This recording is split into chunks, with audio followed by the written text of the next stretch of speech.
राधे राधे सभी को। परीक्षा बौर अकेडमी में आप सभी का स्वागत है। तो चलिए शुरू करते हैं आज की क्लास एक न्यू टॉपिक के साथ। तो आज का टॉपिक है हमारा श्रुति। इससे लास्ट वाली क्लास में हमने क्या समझा था? ग्राम को पढ़ा था। तो ग्राम हमारा क्या था? समूहवाची था। ठीक है, थोड़ा रिवीजन करा देती हूँ ग्राम को भी। तो ग्राम में हमारे भरत मुनि ने 2 ग्राम बताए थे, सड़ज मध्यम। सारंगदेव जी ने 3 ग्राम, सड़ज मध्यम गांधार ग्राम। सारंगदेव ने गांधार ग्राम का विस्तृत वर्णन प्राप्त नहीं मिलता है। उनका कहना था कि ये गंधर्व लोक में प्रयोग होता था और मोक्ष का साधन था। और सड़ज और मध्यम ग्राम का भरत मुनि ने विस्तृत वर्णन बताया।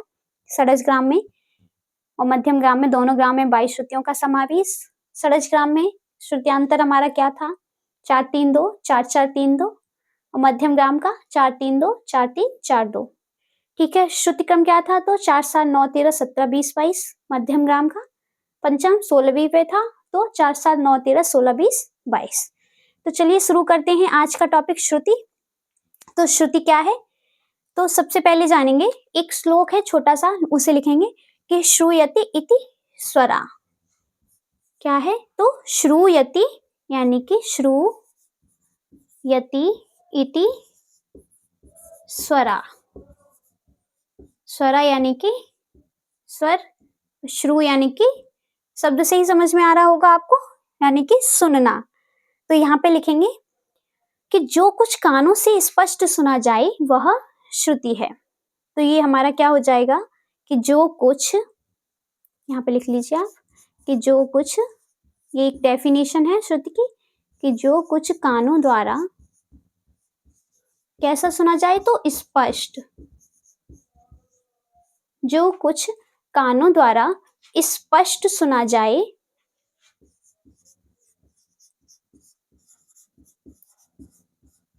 वह क्या है? वह श्रुति है। वह श्रुति है, यानी कि जो कुछ कानों द्वारा स्पष्ट सुना जाए वह श्रुति है। तो श्रुति जो शब्द है वो कैसा है? तो यहाँ पे लिखेंगे कि श्रुति शब्द की उत्पत्ति, हम बेसिक से लिखेंगे कि श्रुति शब्द की उत्पत्ति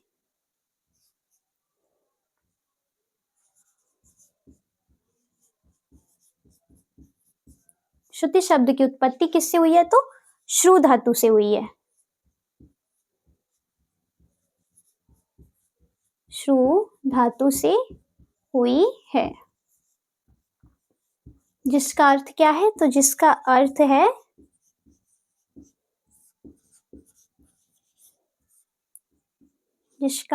है सुनना। तो जिसका अर्थ क्या है? सुनना, यानी कि श्रुति यानी कि सुनना। इतना नोट कर लीजिए। फिर मैं आपको विद्वानों की श्रुति के बारे में अलग अलग मत हैं। तो हमारे जो एक पंडित जी हुए रामामात्य जी, यानी कि जिनका ग्रंथ है स्वरमेल कलानिधि ग्रंथ, जो कि हमारा संवत 1472 अर्थात 1550 ईस्वी का है। तो उन्होंने क्या बताया है श्रुति के बारे में?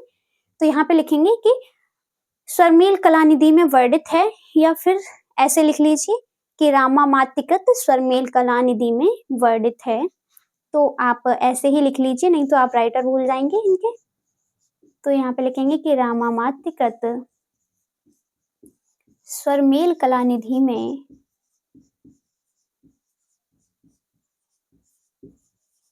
स्वरमेल कलानिधि में वर्णित है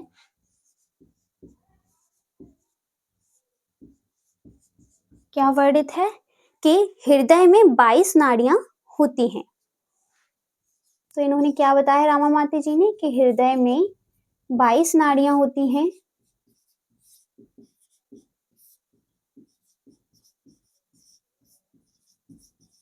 और उनके सभी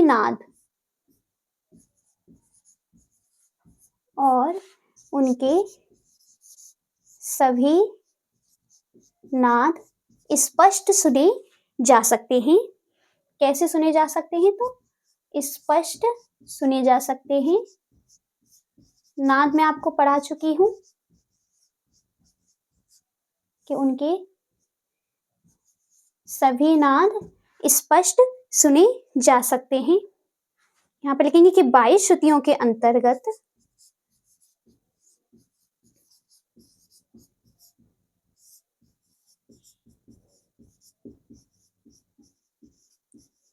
22 श्रुतियों के अंतर्गत 12 स्वरों को व्यवस्थित किया गया है। 12 स्वरों को व्यवस्थित किया गया है। तो हमारी श्रुति संख्या कितनी है? तो 22।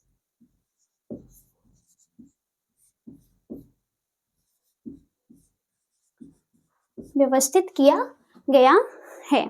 तो रामा माती जी ने क्या बताया कि हमारी 22 नाड़ियां होती हैं, उनके सभी नादों को हम कैसे सुन सकते हैं? तो स्पष्ट सुना जा सकता है। और 22 श्रुतियों के अंतर्गत कितने स्वर? तो 12 स्वरों को व्यवस्थित किया गया है। दूसरे राइटर हमारे होते हैं पंडित ओमकार नाथ ठाकुर। तो वो क्या कहते हैं, उनके बारे में भी समझ लेते हैं। तो नीचे लिखेंगे इसी में कि पंडित ओमकार नाथ ठाकुर के अनुसार, आएगा यहाँ पे समझ में आपको, इतना लिख लीजिए। मैं आपको नेक्स्ट पेज पे बता देती हूँ, ऊपर से क्लीन कर रही हूँ। तो हमारे पंडित ओमकार नाथ ठाकुर जी ने क्या बताया है श्रुति के बारे में? उनके कौन कौन से ग्रंथ हुए? तो एक प्रणब भारती और संगीतांजलि ग्रंथ।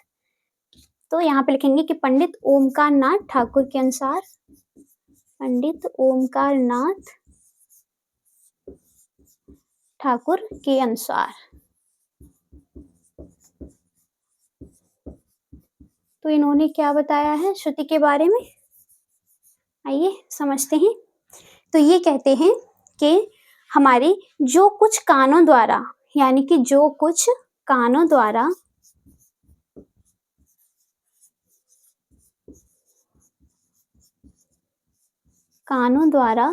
स्पष्ट सुना जाए। कैसे? तो स्पष्ट सुना जाए व समझा जाए। ऐसा नहीं कि सुन के ही छोड़ दिया जाए, वो हमें समझ में भी आना चाहिए। स्पष्ट सुना जाए व समझा जाए, व जिसकी ऊंचाई निचाई का, व जिसकी ऊंचाई निचाई का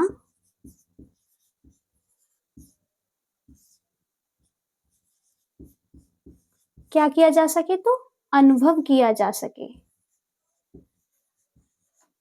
जिसकी ऊंचाई निचाई का अनुभव किया जा सके वह श्रुति है।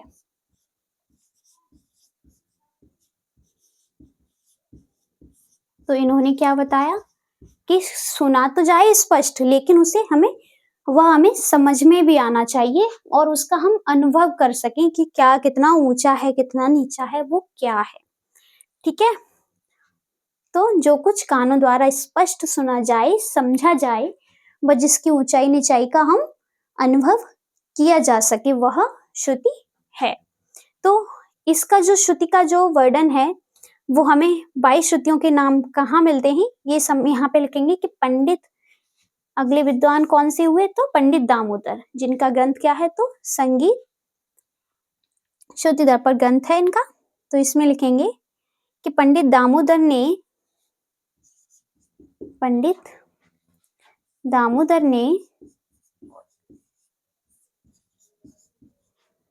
इतना तो आपको समझ में आ ही गया होगा।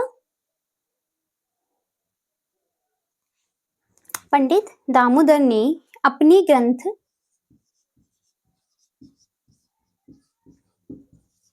कौन सा था? तो संगीत दर्पण।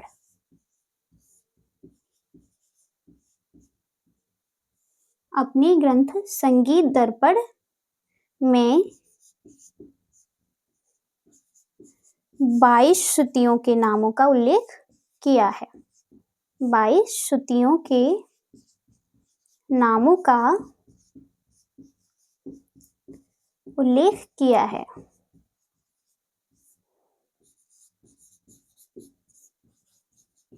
जो इस प्रकार है। इतना नोट कर लीजिए। फिर मैं आपको 22 श्रुतियों के नाम भी एक बार लिखा देती हूँ। ठीक है, तो 22 श्रुतियों के नाम क्या क्या है ये भी समझ लेंगे। तो मैं ये क्लीन कर दूं ऊपर से या फिर मैं यहीं पे लिखा दूं? चलिए यहीं पे लिख लीजिए आप लोग, पॉइंट करके लिख लेंगे। नंबर 1 2 3 4 5 6 7 8 9 10। ठीक है,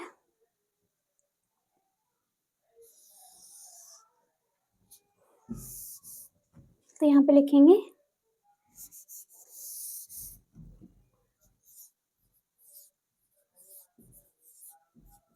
5 6 7 8 9 और 10। तीव्रा, कुमुदती, तीव्रा, कुमुदती, मंदा, छंदोवती, दयावती, रजनी, रतिका, रौद्री, क्रोधा, बजिका, प्रशानी, प्रीति, मार्जनी, चिति, रक्ता, संदीपनी, अलापनी, मदंती, रोहिणी, रम्या, उग्रा, क्षोभनी।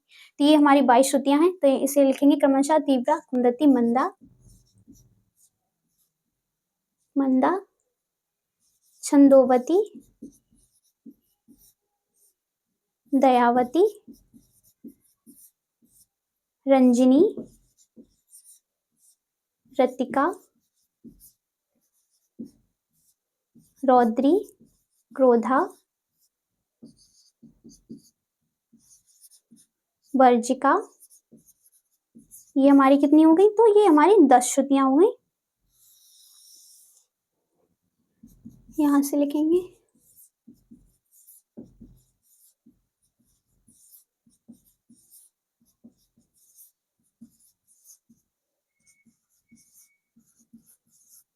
वर्जिका, तीव्रा, प्रसारणी, प्रीति, मार्जनी, क्षिति, क्षिति, रक्ता, संदीपनी, अलापिनी, मदंती, रोहिणी, रम्या और उग्रा। 22वीं हमारी छोविड़ी। तो ये हमारी 22 श्रुतियों के नाम हैं। आप इनको क्रमानुसार याद कर लीजिए, क्योंकि एग्जाम में पूछ लिया जाता है कि 16वीं श्रुति का नाम क्या है या फिर 7वीं या 10वीं श्रुति का नाम क्या है। तो ये मैंने आपको 22 श्रुतियों के नाम नोट कर लीजिए आप लोग। फिर मैं आपको बता देती हूँ कि जो हमारी ये श्रुति स्वर विभाजन है वो किस प्रकार है। तो इतना लिख लिया होगा आप लोगों ने। आगे बढ़ू ना, ऊपर से क्लीन कर रही हूँ। 22 श्रुतियां कौन कौन सी हैं? तो तीव्रा, कुमुदती, मंदा, छंदोवती, दयावती, रंजिनी, रतिका, रौद्री, क्रोधा, वर्जिका, प्रसारिणी, प्रीति, मार्जनी, क्षिति, रक्ता, संदीपनी, अलापनी, मदंती, रोहिणी, रम्या, उग्रा और छोविड़ी। ठीक है, तो यहाँ पे लिखेंगे कि सभी विद्वानों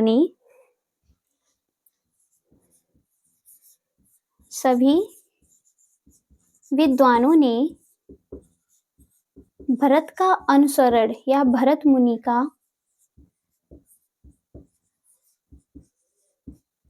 अनुसरण करते हुए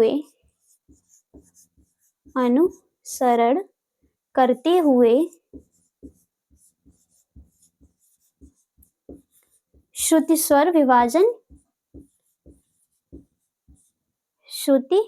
विभाजन किया है।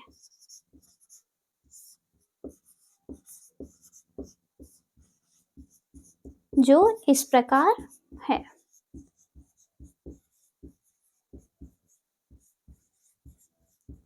तो भरत मुनि जी ने किस प्रकार बताया है, आइए समझते हैं।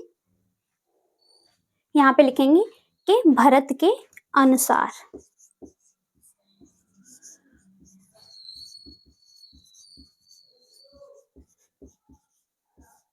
तो भरत जी के अनुसार क्या है कि उन्होंने एक श्लोक बताया कि चतुष चतुष चतुश्चैव षडज मध्यम पंचमा। तो यहाँ पे लिखेंगे चतुष चतुष चतुश्चैव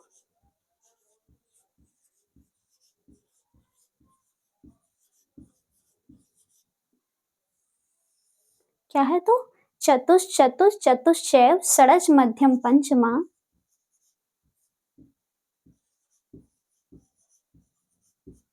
षडज मध्यम पंचमा दुई दुई निषाद गंधारो,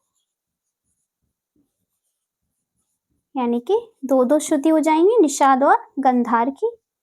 तो दुई दुई निषाद गंधारो त्रिस्त्री ऋषभ धैवतो, तीसरी ऋषभ या तिस्त्रो या तिस्त्री बात एक ही है, आप कंफ्यूज मत होइएगा। तीसरी ऋषभ धैवतो, यानी कि चतुष चतुष चतुश्चैव षडज मध्यम पंचमा द्वि द्वि निषाद गंधारो तिस्त्री ऋषभ धैवतो। नोट कर लीजिए इसको, यानी कि इससे ही समझ में आ रहा होगा। तो ये हमारा क्या है, श्रुति स्वर विभाजन। आइए समझते हैं। यहाँ पे लिख लेंगे कि भरत जी के अनुसार, बताइए तो मैं आपको डायग्राम के अनुसार बता दूं या फिर ऐसे ही। चलिए ऐसे ही लिख लीजिए कि सामा पर स्वर की चार चार श्रुति, यानी कि सा मा पा स्वर की कितनी श्रुति, तो चार चार चार श्रुति, यानी कि तीनों स्वर की कितनी हो जाएंगी हमारी, चार चार, यानी कि कुल 12 श्रुति हो रही हैं, यानी कि ये 22 श्रुतियों का विभाजन है। ठीक है। दुई दुई निषाद गंधारो, यानी कि निषाद और गंधार स्वर की, तो नी कौमा धा स्वर की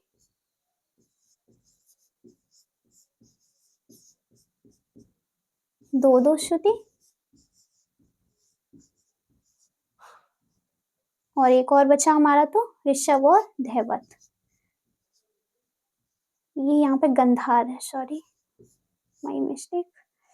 टे कॉमा धा स्वर की तीन तीन श्रुति। तो ये हमारी टोटल कितनी श्रुतियां प्राप्त हो जाती हैं हमें, 22 श्रुतियां, यानी कि 12 4 कितनी हो जाएंगी, 18, 18 और 6 22। ठीक है। ये हमारा श्रुति स्वर विभाजन है जो कि हमें भरत मुनि जी ने अपने ग्रंथ नाट्य शास्त्र में उल्लिखित या वर्णित किया है, यानी कि टोटल हो जाएंगी ये 22 श्रुति। यहाँ पे कुल लिख लीजिए 22 श्रुति, आप काउंट करके ये देख सकते हैं। और हमारी जो भरत जी ने ना श्रुति की 5 जातियां बताई हैं, तो उनके नाम क्या हैं, आप वो भी यहाँ पे लिख लीजिए। तो यहाँ पे लिखेंगे कि श्रुति की 5 जातियां भरत जी ने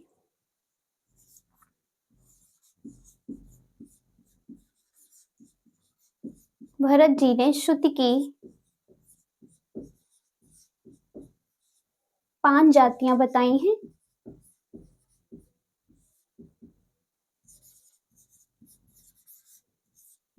पांच जातियां बताई हैं, तो उन जातियों के नाम क्या क्या है समझ लीजिए। यहाँ पे नंबर 1 करके लिख लीजिए कि दीप्ता, आयता,